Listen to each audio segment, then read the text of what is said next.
सत्ता गठबन्धनका शीर्ष नेताहरू बीच प्रधानमन्त्री निवास बालुवाटारमा छलफल। रवि लामिछानेको नागरिकताले कसैलाई आघात पुगेको छैन भन्दै सर्वोच्च अदालतलाई काठमाडौँका सिडिओको जवाफ। निर्मला पन्त प्रकरणमा अनुसन्धान टोली कञ्चनपुर पुग्यो। मन्त्रालय फुटाउने कुनै योजना नभएको बालुवाटार बैठकपछि गृहमन्त्री रवि लामिछानेको स्पष्टोक्ति। अवैध क्रसर रोक्न गृह मन्त्रालयको निर्देशन। भाग पुर्याउन मन्त्रालय फुटाउन नपाइने राष्ट्रिय प्रजातन्त्र पार्टीको प्रधानमन्त्री पुष्पकमल दाहाल प्रचण्डलाई सुझाव। सरकारलाई विश्वासको मत दिन माधव नेपाललाई प्रधानमन्त्री प्रचण्डको आग्रह। सत्तामा जान मरिहत्ते गर्दैनौ, प्रचण्डजीको अनुहार हेरेर मात्र हुँदैन भन्दै नेकपा एकीकृत समाजवादीका अध्यक्ष माधव कुमार नेपालको टिप्पणी। उद्योगी व्यवसायीलाई रातो कार्पेटले स्वागत गर्ने गृहमन्त्री रवि लामिछानेको भनाई। नेपाली कांग्रेसको केन्द्रीय कार्य समितिको बैठक पुसको 28 गते बस्ने। राजावादीदेखि संघीयता विरोधी एकै ठाउँमा भएको सत्ता गठबन्धनको आयु लामो नरहेको नेपाली कांग्रेसका प्रवक्ता डाक्टर प्रकाश शरण महतको भनाई। प्रधानमन्त्री प्रचण्डलाई भेट्न युरोपेली सङ्घकी राजदूत बालुवाटारमा। प्रधानमन्त्री र अर्थमन्त्रीको निर्देशनपछि राष्ट्र बैंकद्वारा चालु पुँजी कर्जाको मार्गदर्शन संशोधन। यातायात सेवामा विकृति, स्वास्थ्य रिपोर्ट नै नक्कली बनाउँछन् बिचौलिया। धनुषाको हत्या प्रकरण 5 लाख रुपैयाँमा सुटरसँग डिल भएको भेटियो। 5 थरको फिदिममा भएको आगलागीमा 2 जनाको ज्यान गयो, 2 जना घाइते। 1 जना व्यक्तिको नाममा दिइसकेको मोबाइल नम्बर र सिम कार्ड प्रयोगमा नआएको अवस्थामा अर्को व्यक्तिका नाममा जारी नगर्न मोबाइल सेवा प्रदायकलाई सर्वोच्च अदालतको आदेश। ट्युसन जान्छु भनेर हिँडेका धरान 17 पटनालीका एक युवा 8 दिनदेखि बेपत्ता। काठमाडौँ महानगरपालिकाका मेयर बालेन शाह इन्डोनेसिया भ्रमणमा। लुक्ला विमानस्थलमा बढ्यो फर्कने यात्रुको चाप। विमान कम्पनीलाई भ्याइ नभ्याइ ओढिरहेको कम्बलमा आगो सल्कँदा राउटे युवक घाइते। बाँकेमा एकै घरमा 4 जना बालबालिकामा दादुराको संक्रमण देखियो। शेयर बजार 64 अङ्कले बढ्यो। 3.5 अर्ब रुपैयाँको शेयर कारोबार। अनिवार्य कोरोना परीक्षणको विषयलाई लिएर चीन र अरू केही देशबीच मतभेद। एपीएफलाई 4-1 गोलले हराउँदै सङ्कटा क्लब आहारा गोल्ड कपको फाइनलमा प्रवेश। नेपाल टी20 लिगमा विराटनगरले फार वेस्टलाई 6 विकेटले हरायो। रियाद पुगे रोनाल्डो, खुलाए साउदी क्लबमा आबद्ध हुनुको कारण। नेपाल टी20 लिगका बारेमा छानबिन गर्न राखेपाले बनायो कार्यदल। म्याच फिक्सिङको जानकारी भए उजुरी दिन भन्दै क्यानको अनुरोध। पेलेलाई प्रसिद्धि प्राप्त गरेकै सहरमा समाधिस्थ गरियो। र समाचार पार्टी हेल्थ टिप्स अन्तर्गत आज हामी बातका बिरामीले कस्ता खानेकुराबाट बच्ने भनेर जानकारी दिनेछौँ। हामीलाई अन्तिमसम्म हेर्नुहोला। दर्शक महानुभाव नमस्कार। समाचार पार्टी.com को न्यूज बुलेटिनमा यहाँलाई हार्दिक स्वागत छ। म प्रहलाद चन्द्र घिमिरे। आज मिति विक्रमसम्म 2079 साल पुसको 21 गते बिहिबार इस्वीसम्म सन् 2023 जनवरी 5 तारिक। सदाको झैँ आज पनि हामी उपस्थित भएका छौँ। आजका महत्त्वपूर्ण समाचार, ब्रेकिङ न्युज अपडेट लगायत तपाईँलाई काम लाग्ने हेर्नै पर्ने महत्त्वपूर्ण खबरहरू, ब्रेकिङ न्युज अपडेट लगायत सम्पूर्ण जानकारी छोटकरीमा प्रस्तुत गर्छौँ। हामीलाई अन्तिमसम्म हेर्नुहोला। हाम्रो मेहनतका लागि यो भिडियोमा एउटा लाइक अवश्य गर्नुहोला। दर्शक महानुभाव, पलपलको न्युज अपडेटका लागि हाम्रो च्यानललाई तपाईँले अहिलेसम्म सब्सक्राइब गर्नुभएको छैन भने कृपया सब्सक्राइब गर्नुहोस् अनि नजिकै आउने बेल आइकनलाई क्लिक गर्नुहोला। दैनिक रूपमा हेर्नुहुन्छ भने रेगुलर भनेर लेख्नुहोला। आज पहिलोचोटि हो भने फर्स्ट टाइम भनेर लेखिदिनु होला। दर्शक महानुभाव, देशभित्रबाट हेरिरहनु भएको छ भने आफ्नो रहेको गाउँ ठाउँ सहर जिल्लाको नाम लेख्नुहोला। विदेशमा हुनुहुन्छ भने कुन देशबाट हेरिरहनु भएको छ त्यो कुरा तलको कमेन्ट बक्समा कमेन्ट गर्नुहोला। दर्शक महानुभाव, पछिल्लो समय धेरै हाम्रा दर्शक महानुभावहरूले सर्च गर्दाखेरि समाचार पार्टीको न्युज नआएको भनेर भन्नुभएको छ। यहाँहरू सबैले टुडे न्युज समाचार पार्टी अथवा नेपाली न्युज समाचार पार्टी अथवा आजको समाचार पार्टी अथवा समाचार पार्टी भनेर युट्युबमा सर्च गर्न सक्नुहुनेछ। यहाँहरूको मोबाइलमा आएको छ कि छैन सर्च गरेर समाचार पार्टी सर्च गर्नुहोस् अथवा आजको न्युज भनेर समाचार पार्टी सर्च गर्नुहोला। समाचार पार्टी आजको न्युज अथवा टुडे न्युज समाचार पार्टी नेपाली न्युज समाचार पार्टी भनेर सर्च गर्नुहोला। यदि आएको छैन भने हामीलाई कमेन्ट गरेर जानकारी गराइदिनु होला। आएको छ भने पनि भनिदिनु होला। आउनुहोस् दर्शक महानुभाव, आजका महत्त्वपूर्ण समाचार सुरु गरौँ सत्ता गठबन्धनका शीर्ष नेताको बैठकको प्रसङ्गबाट। सत्ता साझेदार दलहरूको बैठक बसेको छ। बालुवाटारमा बसेको बैठकमा प्रधानमन्त्री पुष्पकमल दाहाल प्रचण्ड, एमाले अध्यक्ष केपी शर्मा ओली, राष्ट्रिय स्वतन्त्र पार्टीका अध्यक्ष एवं गृहमन्त्री रवि लामिछाने, राप्रपा अध्यक्ष राजेन्द्र लिङ्गदेन र जसपा अध्यक्ष उपेन्द्र यादव सहभागी रहनु भएको थियो। बैठकमा मन्त्री परिषदको विस्तार, न्यूनतम साझा कार्यक्रम, शक्ति बाँडफाँड बारे प्याकेजमा सहमति लगायतका विषयमा छलफल भएको बालुवाटार स्रोतले जनाएको छ। जिल्ला प्रशासन कार्यालय काठमाडौँले रवि लामिछानेको नागरिकतामाथि प्रश्न उठाउने हक उनीसँग निर्वाचनमा प्रतिस्पर्धा गरेका उम्मेदवार बाहेक अरूलाई नभएको जिकिर गरेको छ। लामिछाने नागरिकताको वैधानिकतामाथि प्रश्न उठाएर दर्ता भएको रिट निवेदनमाथि लिखित जवाब पेश गर्दै प्रशासन कार्यालयले रिट निवेदकहरूलाई उनको नागरिकतामाथि प्रश्न उठाउने हक नभएको जिकिर गरेको हो। सम्बन्धित पीडित व्यक्तिले उपचारको रिट निवेदन दिनुपर्ने, विवादित विषयवस्तुसँग पर्याप्त सरोकार भएको व्यक्ति हुनुपर्ने देखिन्छ। काठमाडौँका प्रमुख जिल्ला अधिकारी घनश्याम उपाध्यायले पेश गरेको लिखित जवाफमा भनिएको छ, उम्मेदवारी दिएको कुनै व्यक्तिले निर्वाचन परिणाम घोषणा भएको 35 दिनभित्र पीडित व्यक्तिले उपचारका लागि रिट निवेदन दिनुपर्ने व्यवस्था रहँदै हकदैया नै नभएको कानुन व्यवसायीको हैसियतले दिएको निवेदन खारेज भागी छ। अदालतमा मुद्दा मामिला गर्न हक चाहिन्छ। अदालती भाषामा हकदैया भनिने सरोकारवाला बाहेकका व्यक्तिले मुद्दा मामिला गर्न पाउँदैनन्। तर सार्वजनिक सरोकारको विषयमा भने आम नागरिकलाई नै प्रश्न उठाउन र मुद्दा मामिला गर्न हक हुने दर्जनौं नजिरहरू छन्। निर्वाचित सांसदको योग्यतामाथिको प्रश्नको विषयमा प्रशासनले प्रतिस्पर्धी उम्मेदवार बाहेक अरूलाई हक नहुने जिकिर गरेको हो। जुन व्यक्तिको हकमा आघात परेको हुन्छ उपचारका लागि त्यही व्यक्तिले मात्र अदालतमा प्रवेश गर्न पाउने भन्दै लिखित जवाफमा प्रतिस्पर्धी बाहेकका व्यक्तिले योग्यतामा प्रश्न उठाउन नसक्ने दाबी गरेको छ।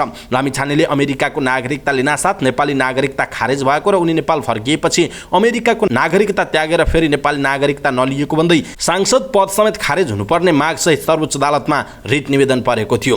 चितवन 2 बाट प्रतिनिधि सभा सदस्य निर्वाचित लामिछाने हाल उपप्रधान तथा गृहमन्त्री हुनुहुन्छ। आफ्नै मन्त्रीको बचाउ गर्नुपर्ने अवस्थामा पुगेको गृह मन्त्रालयले बुधबार अपराह्नसम्म सर्वोच्च अदालतमा यो विवादबारे लिखित जवाब पेश नगरेको उल्लेख छ। जिल्ला प्रशासन कार्यालयले नागरिकताको विवादको विषयवस्तुमा प्रवेश नगरी हकदैया जस्तो प्राविधिक विषय उठाएर रिट निवेदन खारेज गर्नुपर्ने दाबी लिएको जनाइएको छ। रवि लामिछानेको नागरिकताबारे 4 वर्षदेखि नै विवाद उठेको भन्दै जिल्ला प्रशासन कार्यालयले अहिले आएर अदालतमा मुद्दा दिनुको औचित्यमाथि प्रश्न उठाएको छ। यसैबीच शुक्रबार लामिछानेको मुद्दामा छलफल गर्न सर्वोच्च अदालतले दुवै पक्षलाई छलफलका लागि बोलाएको जनाइएको छ।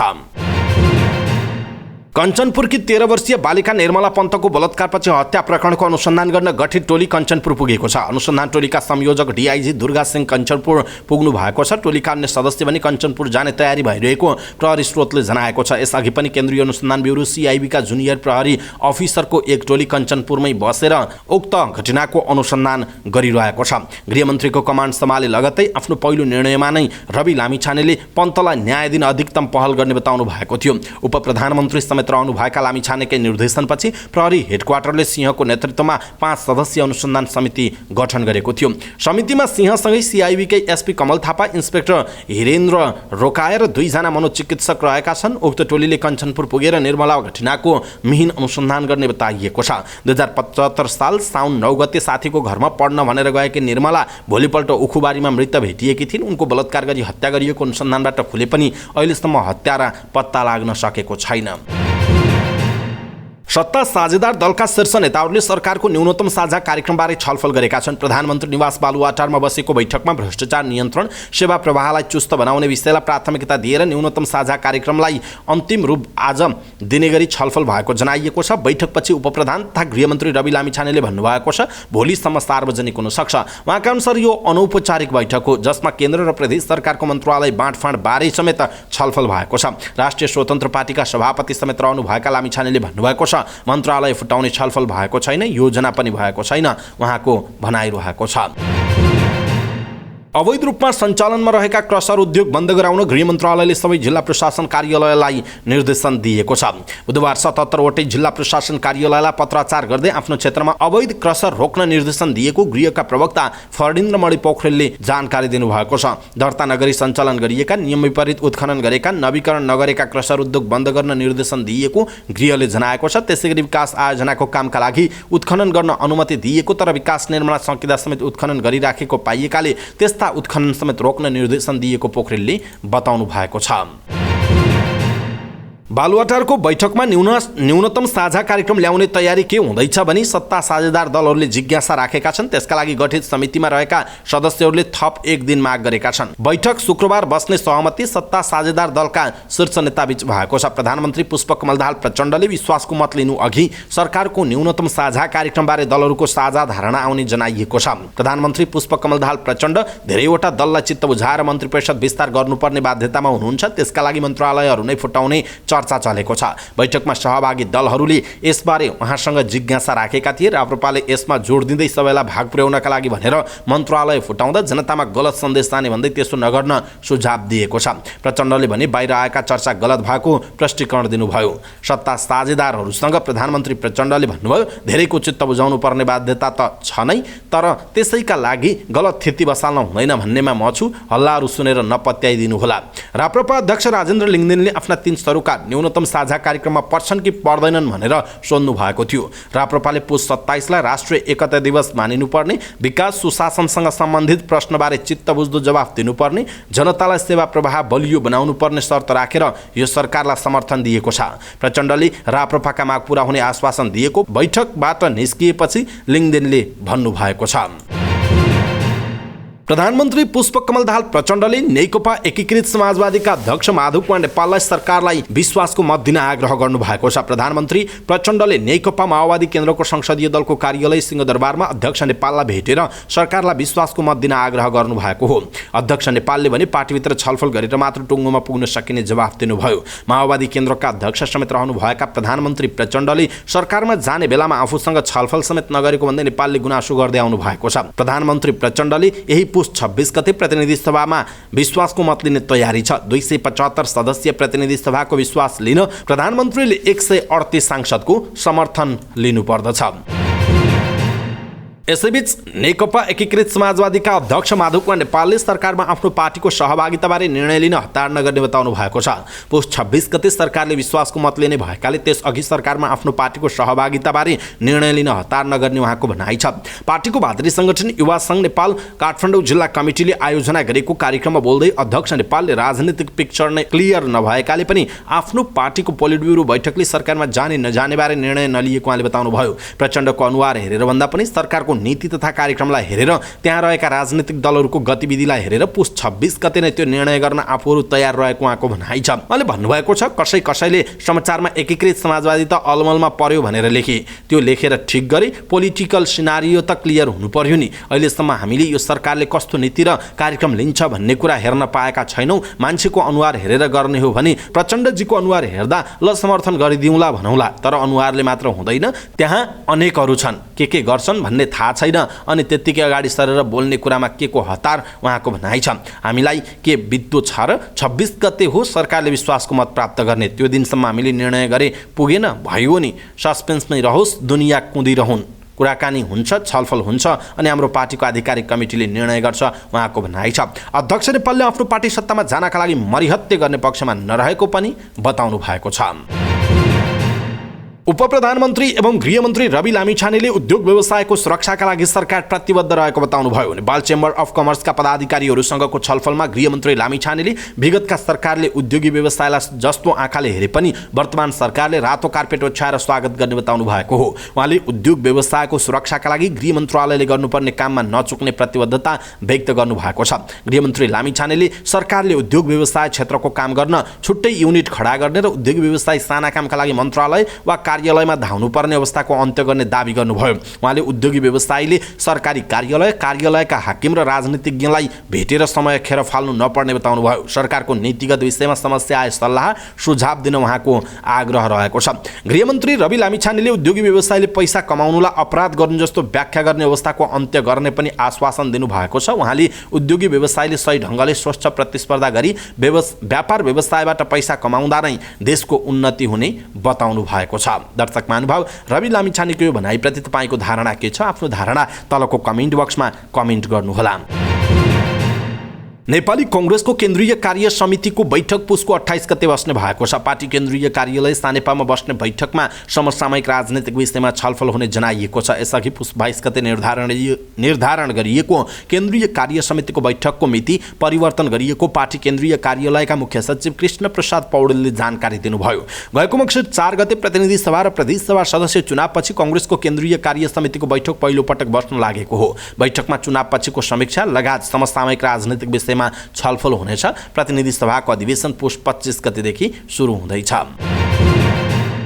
नेपाली कांग्रेसका प्रवक्ता एवं सांसद डाक्टर प्रकाश शरण महतले वर्तमान सत्ता गठबन्धनको आयु लामो नरहेको जिकिर गर्नुभयो। बुधबार पार्टी केन्द्रीय कार्यालय सानेपामा आयोजित पत्रकार सम्मेलनमा प्रवक्ता महतले वर्तमान गठबन्धन पदीय चाहनामा मात्र सीमित रहेको बताउनुभयो। उहाँले वर्तमान गठबन्धनमा राजावादीदेखि गणतन्त्र नै ठिक हो र संघीयता विरोधीदेखि संघीयता आवश्यक छ भन्ने सम्मको सहभागिता रहेकाले यस गठबन्धनको आयु लामो समय नटिक्ने दावी गर्नुभएको हो। प्रवक्ता महतले नेपाली कांग्रेसले गठबन्धन नटुटाएको र नेकपा माओवादी केन्द्रका अध्यक्ष एवं वर्तमान प्रधानमन्त्री पुष्पकमल दाहाल प्रचण्डले नै तत्कालीन गठबन्धन तोडेको आरोप लगाउनुभयो। उहाँले अहिलेको गठबन्धनबाट आउने परिणामका बारेमा सचेत रहन पनि आग्रह गर्नुभयो। प्रचण्डले गठबन्धन तोडेपछि नेपाली कांग्रेस सन्तुष्ट नरहेको उहाँको भनाइ छ। उहाँले कांग्रेसलाई नयाँ नेतृत्वको विकल्प माओवादी अध्यक्ष प्रचण्डलाई दिनुपर्छ भन्नेसम्मको समय पनि प्राप्त नभएको दावी गर्नुभएको छ। प्रवक्ता महतले आउँदा दिनमा नेपाली कांग्रेस सशक्त प्रतिपक्षको रूपमा संसदमा प्रस्तुत हुने प्रतिबद्धता पनि व्यक्त गर्नुभयो। प्रधानमन्त्री पुष्पकमल दाहाल प्रचण्डसँग नेपालका लागि युरोपेली संघका राजदूतको टोलीले भेट गरेको छ। राजदूत नोना डोप्रेजको टोली प्रधानमन्त्रीलाई भेट्न बुधबार बिहान बालुवाटार पुगेको थियो। प्रधानमन्त्रीको सचिवालयले जनाएअनुसार भेटमा द्विपक्षीय हित र विकासमा सहकार्य गर्ने विषयमा छलफल भएको छ। साथै सम्बन्धलाई मजबुत बनाउन र शिक्षा, आर्थिक सहकार्य र लगानीका विषयमा पनि छलफल भएको जनाइएको छ। राजदूत डोप्रेजका अनुसार अर्को महिना दुई देशका जोइन्ट कमिसन बीच छलफल हुने जनाइएको छ। नेपाल राष्ट्र बैंकले चालू पुँजी कर्जा सम्बन्धी मार्गदर्शन संशोधन गरेको छ। व्यवसायको चरको दबाव र राजनीतिक नेतृत्वको निर्देशनपछि नेपाल राष्ट्र बैंकले मार्गदर्शन संशोधन गरेको हो। राष्ट्र बैंकले भर्चुअल पत्रकार सम्मेलन गरेर बैंक तथा वित्तीय संस्थाको सुझावका आधारमा मार्गदर्शन संशोधन गरिएको बताएको छ।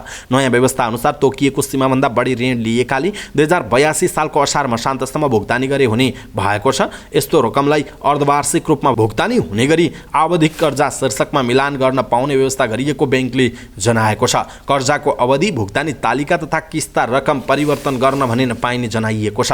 त्यस्तो आवधिक कर्जा समय अघि नै चुक्ता गर्न चाहेमा पनि बैंक तथा वित्तीय संस्थाले उद्योगी व्यवसायसित अग्रिम भुक्तानी शुल्क लिन पाउने छैनन्। यसअघि प्रधानमन्त्री पुष्पकमल दाहाल प्रचण्ड, अर्थमन्त्री विष्णुप्रसाद पौडेल र गभर्नर महाप्रसाद अधिकारीबीच छलफल भएको थियो। छलफल चालू पुँजी कर्जा सम्बन्धी मार्गदर्शन र बैंकको ब्याज दर घटाउने सम्बन्धमा केन्द्रित रहेको जनाइएको छ। यातायात कार्यालयको सेवा प्रवाहमा बिचौलियाको असर नराम्रोसँग बढिरहेको पाइन्छ। प्रहरीले विभिन्न समयमा बिचौलियालाई समातेर कारबाही चलाए पनि बिचौलियाको असर रोकिन सकेको छैन। काठमाडौँ उपत्यकाका केही यातायात कार्यालयहरूमा मङ्गलबार गरिएको सूक्ष्म अनुसन्धानका क्रममा अनुचित र नक्कली कार्यमा बिचौलिया सक्रिय रहेको पत्ता लागेको छ। मङ्गलबार मात्रै गरिएको अनुसन्धान र बिचौलिया नियन्त्रण अभियानका क्रममा सेवाग्राहीलाई अनुचित रूपले प्रभाव पार्ने 5 र फर्जी स्वास्थ्य परीक्षण रिपोर्ट बनाउने कार्यमा संलग्न 2 गरी 7 जनालाई पक्राउ गरिएको रानीपोखरी स्थित काठमाडौँ उपत्यका प्रहरी कार्यालयका प्रवक्ता एवं प्रहरी परीक्षक सीताराम रिजालले जानकारी दिनुभयो। उपत्यका प्रहरी कार्यालय र ट्राफिक प्रहरी कार्यालयबाट संयुक्त रूपमा खटिएको प्रहरीको टोलीले ललितपुरको एकान्त कुनामा रहेको यातायात व्यवस्था कार्यालय र काठमाडौँको ठुलोभर्याङ र चाबहिलबाट उनीहरूलाई पक्राउ गरी कारबाही थालेको छ। उनीहरूले विभिन्न यातायात कार्यालयमा सेवाग्राहीलाई सहजीकरण गरिदिन्छौँ, छिटो छरितो रूपमा काम गर्छौँ, नपुगेका कागजात पुर्याइदिन्छौँ भनी प्रलोभनमा पारी हैरानी दिने गरेको पाइएको उहाँले बताउनुभयो। प्रवक्ता रिजालले कुनै पनि सरकारी कार्यालयमा नियमसङ्गत हुने काममा सेवाग्राहीलाई अनावश्यक हैरानी दिई नियमित काम कारबाहीलाई असर पार्ने बिचौलिया तथा समूह उप प्रहरीले निगरानी तथा कारबाही बढाएको बताउनुभयो। यदि यस्तो सूचना आएमा प्रहरीको हटलाइन 100 र 103 मा फोन गरी जानकारी दिन पनि प्रहरीले अनुरोध गरेको छ। धनुषाको मुखियापट्टि मुसहरनिया गाउँपालिका 2 का धानुक दासको हत्यामा उहाँकै छोरा र ज्वाइँको संलग्नता रहेको पाइएको छ। 40 वर्षीय दासको गएको पुस 10 गते आफ्नै ग्यारेजमा गोली प्रहार गरी हत्या गरिएको थियो। दासको हत्यामा संलग्न रहेको आरोपमा धनुषा प्रहरीले उहाँका छोरा र ज्वाइँ सहित 3 जनालाई पक्राउ गरेको छ। 1 जना अझै फरार रहेका छन्। दासको हत्यामा संलग्न रहेको आरोपमा प्रहरीले उहाँका छोरा प्रदीप दास, ज्वाइँ उदय दास र नगरायन नगरपालिकाको जटहीका सुटर रञ्जित यादवलाई पक्राउ गरेको जनाइएको छ। मृतक धानुक दासका ज्वाइँ उदय दास मधेस प्रहरी कार्यालय जनकपुर धामका चालक हुन्। 3 जनालाई प्रदेश प्रहरी कार्यालय र जिल्ला प्रहरी कार्यालय धनुषाबाट खटेको संयुक्त टोलीले पक्राउ गरेको हो। घटनामा संलग्न भारत बिहारको खजुली बस्ने आकाश बनिने सोनु मिश्रा फरार रहेको प्रहरीले जनाएको छ। घरमा सम्पत्तिको विवाद चलिरहेको र त्यही कारण छोरा र ज्वाइँ मिलेर धानुकको हत्याको योजना बनाएको प्रारम्भिक अनुसन्धानबाट खुलेको धनुषाका प्रहरी नायब उपरीक्षक विश्वराज खड्काले जानकारी दिनुभएको छ। पाँच थरको फिदिम नगरपालिका 8 घुमाउने टारमा आगलागी हुँदा 2 जनाको ज्यान गएको छ। घुमाउने टारका मेघबहादुर गुरुङको घरमा आगलागी हुँदा मेघबहादुरका 22 वर्षीय छोरी ममता गुरुङ र 23 वर्षकी बुहारी आशा सिंह थेबे गुरुङको ज्यान गएको जिल्ला प्रहरी कार्यालय 5 थरले जनाएको छ। 55 वर्षीय मेघबहादुर गुरुङ र उहाँका छोरा विजेन्द्र गुरुङ भने घाइते हुनु भएको छ। घाइतेको अवस्था सामान्य छ। जिल्ला प्रहरी कार्यालय 5 थरका प्रहरी प्रमुख हरि खतिवडाका अनुसार घरमा 7 जना सुतेका थिए, जसमध्ये 3 जनाले भागेर ज्यान जोगाएका छन्। खतिवडाका अनुसार आगलागीबाट घर पनि पूर्ण रूपमा क्षति भएको छ। विद्युत लाइन सर्ट भएर आगो लागेको हुन सक्ने प्रहरीले जनाएको छ। गैराती 1:30 बजेतिर लागेको आगो बिहान 4 बजेतिर नियन्त्रणमा आएको जनाइएको छ। सर्वोच्च अदालतले एकजना व्यक्तिको नाममा दिइसकेको मोबाइल नम्बर सिम कार्ड प्रयोगमा नआएको अवस्थामा फेरि अर्को व्यक्तिका नाममा जारी नगर्न आदेश दिएको छ। अहिले मोबाइल सेवा प्रदायकले 6 महिनासम्म लगातार एकपटक प्रयोग भइसकेको सिम कार्ड एक्टिभ नहुँदा सेवा प्रदायकहरूले रिसाइकल गरेर सोही नम्बरको सिम कार्ड अर्को व्यक्तिलाई वितरण गर्ने गरेका छन्।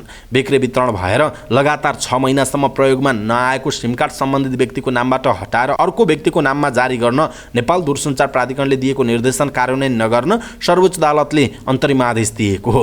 सञ्चार तथा सूचना प्रविधि मन्त्रालय समेतलाई विपक्षी बनाएर सपना भण्डारीले दायर गरेको रिटमाथि सुनवाई गर्दै पुस 14 मा सर्वोच्च अदालतले सुविधा सन्तुलनको दृष्टिले अन्तिम टुङ्गो नलागिन्जेलसम्म प्राधिकरणको उक्त व्यवस्था कार्यान्वयन नगराउन अन्तरिम आदेश दिएको हो।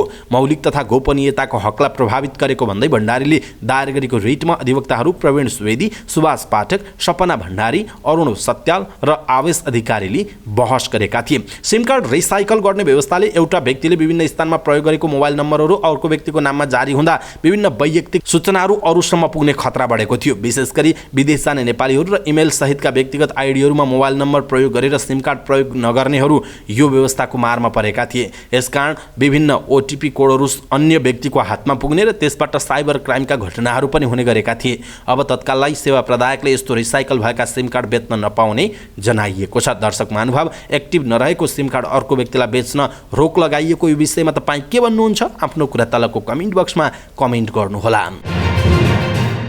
धरान उपमहानगरपालिका 17 पटनालीका एक युवा 8 दिनदेखि बेपत्ता छन्। गत पुस 12 गते बिहान घरबाट ट्युसन पढ्न जाने भन्दै हिँडेका 19 वर्षीय पुष्कर बराइली विश्वकर्मा बेपत्ता भएको जनाइएको छ। पुष्करको फोटो यहाँहरूले स्क्रिनमा देखिरहनु भएको छ। दर्शक महानुभाव, यदि तपाईँले पनि कहीँ भेट्नुभयो भने नजिकको प्रहरीमा सम्पर्क गर्न सक्नुहुनेछ, 100 मा फोन गर्न सक्नुहुनेछ। शारीरिक रूपमा सामान्य समस्या भएका, स्पष्ट बोल्न नसक्ने, कक्षा 10 मा अध्ययनरत पुष्कर अहिलेसम्म सम्पर्कमा नआएको आमा पुष्पाले बताउनु भएको छ। हातखुट्टा राम्ररी नलागे पनि मानसिक समस्या नभएको आमा पुष्पाको भनाइरहेको छ। धरानमा पत्रकार सम्मेलन गर्दै परिवारजनले खोजी कार्य गरिदिन सञ्चारकर्मी मार्फत आम समुदायलाई अपिल गरेका छन्। आफन्तजन साथीभाइ सबैसँग सोधी खोजी गरिसक्यौँ, कहीँ कतै छ भनेर भन्दैनन्। बुबा भीम बराइलीले भन्नुभएको छ। पुलिसले खोजी गर्दैछौँ भन्छ, के कस्तो अवस्था छ, एउटै छोरो हो मेरो, उहाँको भनाइ छ।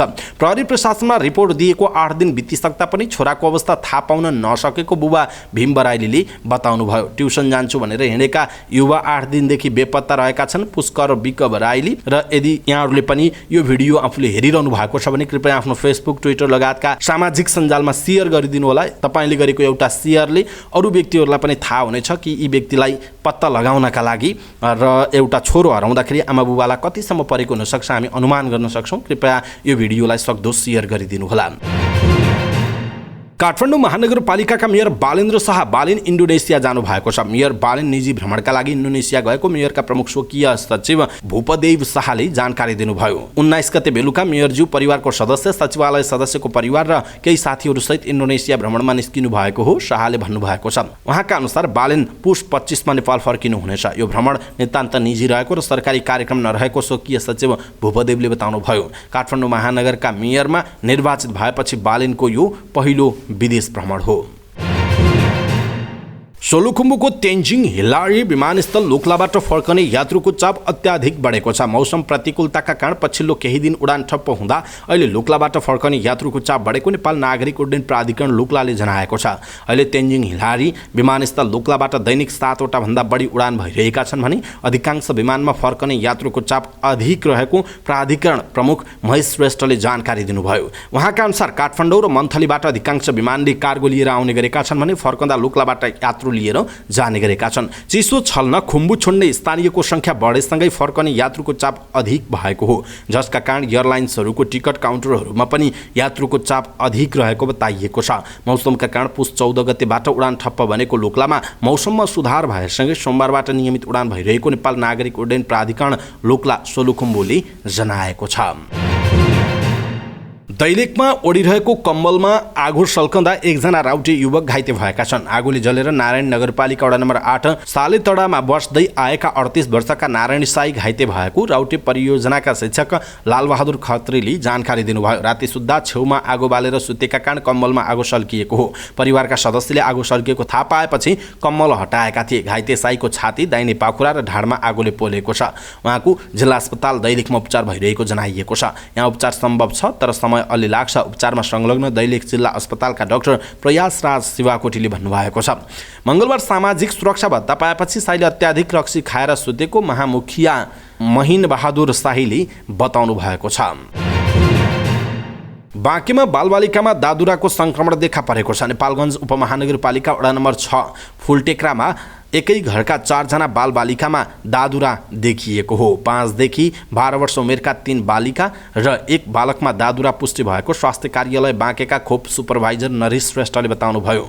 ज्वरो आउने, जिउ दुख्ने, रुगाखोकी लाग्ने तथा मुखभित्र निलो र सेतो रङको दाग लगायत लक्षण देखिएपछि उपचारका लागि अस्पताल लगिएकोमा दादुरा पुष्टि भएको उहाँले बताउनु भएको छ। त्यहाँ अरू 17 बालबालिकामा पनि दादुराको आशंका गरिएको छ। लामो समयपछि नेपालगञ्जमा दादुरा देखिएपछि विश्व स्वास्थ्य संगठन र स्वास्थ्य कार्यालय बाँकेको टोली घटनास्थलमा खटिएको उहाँले बताउनुभयो। नेपालले सन् 2023 सम्ममा दादुरालाई निवारण गर्ने लक्ष्य लिएको छ। दादुराको खोप नलगाएका या खोप पूरा नगरेका व्यक्तिमा दादुरा देखिने खोप सुपरभाइजर श्रेष्ठले बताउनुभयो। मंगलबार सामान्य घटेको शेयर बजार बुधबार उच्च अङ्कले बढेको छ। शेयर बजार परिसूचक नेप्से बुधबार 64.87 अङ्कले बढेर 2125.94 बिन्दुमा पुगेको छ। सबै समूहको शेयर बढेर हरियाली बनेको शेयर बजारमा उत्पादन माइक्रो फाइनान्स बीमा र विकास समूहको विकास बैंकको शेयर उच्च अङ्कले बढेको छ। बुधबार 258 वटा कम्पनीका 87,33,000 किता शेयर 3 अर्ब 50 करोड 11 लाख रुपैयाँमा कारोबार भएको छ। सबैभन्दा धेरै हिमालयन डिस्टिलरी लिमिटेडको 11 करोड 52 लाख रुपैयाँको शेयर कारोबार भएको छ। बुधबार 9 वटा कम्पनीको शेयर 10% बढेर सकारात्मक सर्किट लेभलमा कारोबार भएको छ भने अरू 21 वटा कम्पनीको शेयर 9% भन्दा धेरैले बढेको छ। समग्र बजार बढे पनि 6 वटा कम्पनीको शेयर 1% भन्दा धेरैले घटेको जनाइएको छ। चीनले आफ्नो देशका यात्रुलाई अनिवार्य कोरोना परीक्षण तथा आगमनमा प्रतिबन्धलाई लिएर असन्तुष्टि जनाएको छ। अरू केही देशले कोरोना परीक्षणलाई आधार बनाएर यात्रुको आगमनमा प्रतिबन्ध लगाउन गरेको निर्णय राजनैतिक रूपमा पूर्वाग्रही रहेको चीन सरकारले जनाएको छ। अमेरिका, भारत र बेलायत सहित केही देशले चीनबाट आउने यात्रुका हकमा अनिवार्य कोरोना परीक्षण गराउनु पर्ने नियम लागू गरेका छन्। चिनिया विदेश मन्त्रालयका प्रवक्ता माओ निङले महामारी नियन्त्रणका नाममा अन्यथा गर्ने र राजनैतिक उद्देश्यका लागि कदम चाल्ने प्रयासको चीनले विरोध गर्ने तथा जवाफी कदम चाल्ने चेतावनी दिएको बीबीसीले जनाएको छ। कोरोना सम्बन्धी विषयलाई लिएर अन्तर्राष्ट्रिय समुदायसँग बेइजिङको मतभेद देखिएको यो पहिलो पटक भने होइन। कोरोना सम्बन्धी प्रतिबन्धात्मक नियम खुकुलो पारेपछि चीनमा अहिले कोरोना भाइरस संक्रमण बढ्दो छ। विश्व स्वास्थ्य संगठन WHO ले चीनलाई संक्रमणको वास्तविक तथ्याङ्क उपलब्ध गराउन पनि आग्रह गर्दै आएको छ।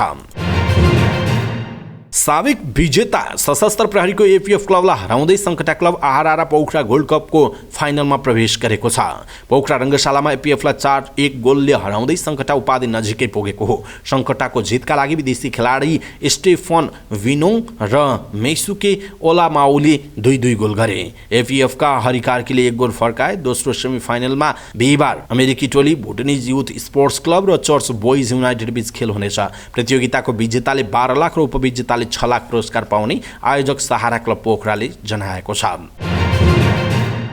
नेपाल T20 क्रिकेट लिगमा विराटनगर सुपर किङ्सले फार वेस्ट युनाइटेडलाई 6 विकेटले हराएको छ। फार वेस्टले दिएको 157 रनको लक्ष्य विराटनगरले 19 ओभर 3 बलमा 4 विकेट गुमाएर भेट्टाएको हो। विराटनगरका लागि कप्तान रोहित पौडेलले 60 र प्रदीप ऐरीले 40 रन बनाए। फार वेस्टका करण केसी, प्रकाश जैसी, नूर अहमद र हसमतुल्लाह शाहिदीले 1-1 विकेट लिए। यसअघि त्रिवी क्रिकेट मैदानमा पहिला ब्याटिङ गरेको फार वेस्टले निर्धारित 20 ओभरमा 9 विकेट गुमाएर 156 रन बनायो। फार वेस्टका लागि विनोद भण्डारीले 45, कप्तान हसमुतुल्लाह शाहिदीले 27 र करण केसीले नट आउट 21 रन बनाए। विराटनगरका शाहब आलमले 3 र के1 जोसेफले 2 विकेट लिए। विराटनगर 8 खेलमा 6 अङ्कसहित तालिकाको 5औं स्थानमा छ। एक कम खेलेको फारवेस्ट 2 अङ्कसहित पुछारमा रहेको जनाइएको छ।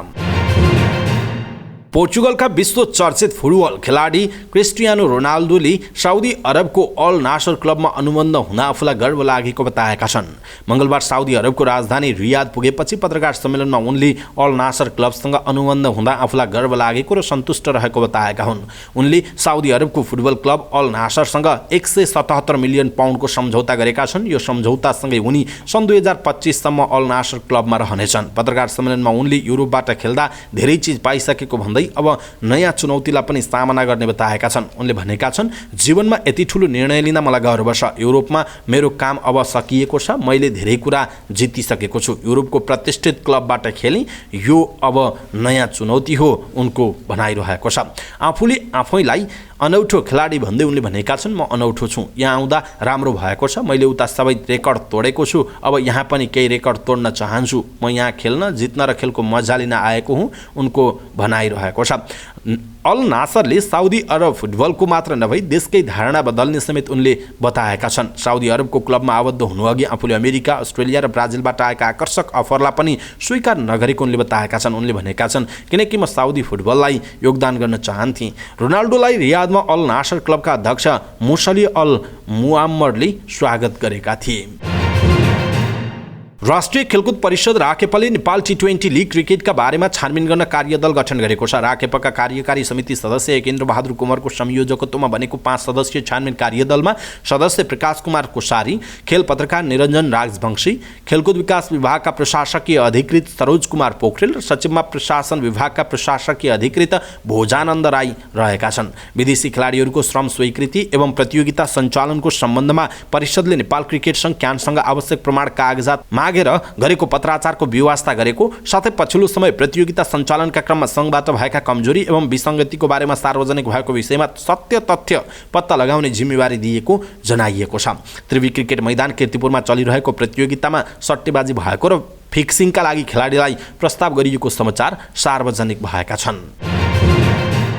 यसैबीच नेपाल क्रिकेट सङ्घ क्यानले काठमाडौँमा सञ्चालन भइरहेको नेपाल टी20 लिग क्रिकेट प्रतियोगितामा फिक्सिङ, स्पट फिक्सिङ भएको भन्ने सम्बन्धमा गम्भीर ध्यानाकर्षण भएको जनाएको छ। बुधबार प्रेस विज्ञप्ति निकालेर क्यानले नेपाली क्रिकेट र राष्ट्रकै नाममा ठेस पुर्याउने गरी फैलाइएको यस्ता गतिविधि अन्त्य गर्ने प्रतिबद्धता जनाउँदै म्याच फिक्सिङको बारेमा जानकारी भएमा प्रमाणसहित बुझाउन भनेको छ। यसबारे क्यानको केन्द्रीय कार्यालय वा अहिले चलिरहेको नेपाल टी20 लिगको एन्टी करप्सन युनिटमा उजुरी बुझाउन विज्ञप्तिमा भनिएको छ। यसैबीच गृह मन्त्रालयले नेपाल टी20 क्रिकेट लिगका बारेमा सत्य तथ्य छानबिन गरी आवश्यक कारबाही गर्न प्रहरीलाई निर्देशन दिएको छ। लिग विवादमा परेपछि मन्त्रालयले मङ्गलबार एक विज्ञप्ति निकालेर म्याच फिक्सिङ तथा आयोजक सम्पर्क बाहिर रहेको र खेलाडीको पारिश्रमिकमा अनियमितता भएको बारे आवश्यक छानबिन गर्न भनेको थियो। फुटबलका विश्व सम्राट पेलेलाई उनले प्रसिद्ध प्राप्त गरेको सहरको चिहानमा समाधिस्थ गरिएको छ। नवनिर्वाचित राष्ट्रपति लुइज इनासियो लुला दा सिल्भाले भिला वेलमिरोमा महान खेलाडीप्रति श्रद्धाञ्जली अर्पण गरे। साङ्गीतिक टोलीको शोक धुनसँगै शोक गीत र रोमन क्याथोलिक भजन गाउँदै बजाउँदै गरिएको शवयात्रामा हजारौं सहभागी भएका थिए। सुनले बेरिएको क्यास्केट आइपुग्नु अघि चिहानमा उपस्थित अपार जनसागरले पेलेलाई मनपर्ने साम्बा गीत गाएर उनीप्रति सम्मान व्यक्त गरेका थिए। पेलेको 82 वर्षको उमेरमा गएको हप्ता निधन भएको हो। उनको शव सान्टोसमा राखिएको थियो, जहाँ उनले 15 वर्षको उमेरमा खेल जीवन प्रारम्भ गरेर प्रसिद्धि प्राप्त गरेका थिए। पेलेको अन्तिम संस्कार वा शव यात्रामा ब्राजिलका प्रख्यात खेलाडी रोनाल्डो नाजारियो, नेइमार, काका लगायतका उपस्थित रहेकोमा पेलेका केही प्रशंसकले उनीहरूको आलोचना गरेका छन्। समाचार पार्टी न्युज बुलेटिनमा पालो भएको छ समाचार पार्टी हेल्थ टिप्स। आजको समाचार पार्टी हेल्थ टिप्समा हामीले बाथका बिरामीले कस्ता खानेकुराबाट बच्ने भनेर जानकारी दिनेछौँ। हामीलाई अन्तिमसम्म हेर्नुहोला। सबै नेपालीहरू माझ पुर्याउनका लागि यो भिडियोलाई आफ्नो फेसबुक, ट्विटर लगायतका सामाजिक सञ्जालमा सेयर गर्नुहोला। सामान्यतया बाथ रोगको समस्या बढी मात्रामा मानिसलाई देखिन्छ भने पुरुष पनि यसबाट शिकार हुन्छन्। बाथ हुँदा जोर्नी दुख्छ र सुनिन्छ। यसका लागि उपचार र पेन किलर्स दिइन्छ। तर अनुसन्धानहरूबाट के देखिएको छ भने यदि बाथ बढाउने खालका खाना खाइएको छैन भने यसलाई नियन्त्रण गर्न सकिन्छ। बाथ धेरै प्रकारका हुन्छन्। तिनमा ओस्टियोबाथ र रुमाटाइड बाथ बढी मात्रामा हुने गरेको भएको पाइन्छ। ओस्टियोबाथ औँला, घुँडा तथा हिपमा हुन्छ भने रुमाटाइड बाथ खुट्टाको जोर्नीमा हुन्छ। यसले ती अङ्ग चलाउन पनि गाह्रो हुन्छ। परिवारमा पहिला कसैलाई बाथ भएको छ भने यसको चपेटामा अरू सदस्य पर्ने सम्भावना बढी हुन्छ। बाथ हुँदा जोर्नी दुख्ने, सुनिने, अङ्गले काम गर्न समस्या हुने, रातो हुने आदि लक्षणहरू देखा पर्छन्। त्यसो भए यस्तो लक्षण देखियो भने अथवा यस्तो गाह्रो भयो भने के गर्ने? सुरुमा आराम गर्ने, बाथ भएको ठाउँमा चिसो या तातोले सेक्ने, तौल कम गर्ने, शारीरिक अभ्यासमा जोड दिने, जोर्नी प्रत्यारोपणको उपचार गर्ने आदि काम गर्न सकिन्छ। बाथका रोगीले कस्ता खानेकुराहरूबाट बच्नुपर्छ त? फ्राई गरेको या प्याकेटको खाना? अनुसन्धानकर्ताहरूका अनुसार बाथ रोगीले फ्राई गरेको या प्याकेजिङ गरेको जस्तो फ्राइड मिट, चिस्याइएका तरकारीहरू आदि खानेकुराहरू खानु हुँदैन। यसको ठाउँमा ताजा फलफुल तथा तरकारी खाएमा सुनिने समस्या र दुखाइ कम गर्न सहयोग पुग्छ। बढी तताइएको खाना। सन् 2009मा गरिएको एक अध्ययनले बाथ रोगीहरूले बढी तताइएको खाना खान नहुने तथ्य पत्ता लगाएको थियो। यस्ता खानाले पनि बाथको समस्या बढाउने गर्छ। त्यस्तै अर्को हो चिनी। आवश्यकताभन्दा बढी खाँदा जुनसुकै खाद्य पदार्थले पनि असर गर्छ, चाहे त्यो नुन होस् या चिनी। गुलियो पदार्थ बढी खानाले बाथ प्रभावित अङ्ग सुनिन सक्छ। यसैले आफ्नो डाइटमा केक, सोडा, चकलेट, मैदाजन्य पदार्थ समावेश गर्नु हुँदैन। दुग्धजन्य पदार्थ। दुध, दही शरीरका लागि फाइदाजनक हुन्छ। यसबाट भरपूर क्याल्सियम पाइन्छ। तर बाथ रोगीका लागि दुग्धजन्य पदार्थ हानिकारक मानिन्छ। अनुसन्धानबाट देखिएको छ कि दुग्धजन्य पदार्थमा यस्तो प्रोटिन पाइन्छ जसले जोर्नीको दुखाइलाई झन बढाउँछ। यस्तो अवस्थामा शरीरबाट प्रोटिनको कमी हुन नदिन पालुङ्गो, तोफु, सिमी, दाल बढी मात्रामा खानु पर्दछ। मदिरा र सुर्तीजन्य पदार्थ। मदिरा र सुर्तीजन्य पदार्थ शरीरका लागि हानिकारक हुन्छन्। झन बाथका रोगीले त यसलाई छुनै हुन्न। यसले जोर्नी दुख्ने क्रम बढाउँछ, साथै शरीरमा खतरनाक रोगलाई निम्त्याउँछ। दर्शक महानुभाव, आज हामीले यहाँहरूलाई बाथका रोगीहरूले के खानेकुराहरूबाट बच्नुपर्छ, खानु हुँदैन अथवा के गर्नुपर्छ भनेर जानकारी दियौँ। तपाईँलाई कस्तो लाग्यो आफ्नो धारणा तलको कमेन्ट बक्समा कमेन्ट गर्नुहोला। धेरै नेपालीहरूलाई बाथको समस्या हुनसक्छ, कतिपय तपाईँहरूलाई पनि छ होला है। स्वास्थ्य लाभको कामना छ र आफूहरूले मात्रै थाहा पाएर हुन्न स्वास्थ्य सम्बन्धी जानकारी सबै नेपालीलाई पुर्याउनुपर्छ। त्यसकारण हामीले यो अभियान सुरु गरेका छौँ। तपाईँले पनि हाम्रो अभियानमा सहयोग गर्नुहोला। आफ्नो फेसबुक, ट्विटर लगायतका सामाजिक सञ्जालमा यो भिडियोलाई सेयर गर्नुहोस् र तपाईँले सेयर गर्दाखेरि माथि स्टाटस लेख्ने ठाउँ हुन्छ नि, त्यहाँ चाहिँ # गरेर समाचार पार्टी हेल्थ भनेर लेख्नु होला। समाचार पार्टी हेल्थ भनेर लेखे पछाडि सबैले हेर्नुहुन्छ र एउटा अभियान हो, सबै माझ पुर्याउनुपर्छ। # प्रयोग गर्नुहोस्, प्रयोग गरेर समाचार पार्टी हेल्थ भनेर चाहिँ यहाँहरूले लेखिदिनु होला र आफ्नो फेसबुकमा सेयर गरिदिनु होला।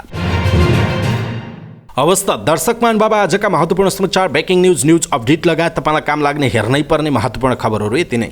हामीले प्रस्तुत गरेका यी समाचारहरूप्रति तपाईँको धारणा के छ? आफ्नो धारणा तलको कमेन्ट बक्समा कमेन्ट गर्नुहोला। हाम्रो मेहनतका लागि यो भिडियोमा एउटा लाइक अवश्य गर्नुहोला। दर्शक महानुभाव, पलपलको न्युज अपडेटका लागि हाम्रो च्यानललाई तपाईँले अहिलेसम्म सब्सक्राइब गर्नुभएको छैन भने कृपया सब्सक्राइब गर्नुहोस् अनि नजिकै आउने बेल आइकनलाई क्लिक गर्नुहोला। पलपलको न्युज अपडेटका साथ फेरि हाम्रो भेट हुनेछ। तपाईँ समाचार पार्टी हेर्दै गर्नुहोस्। नमस्कार।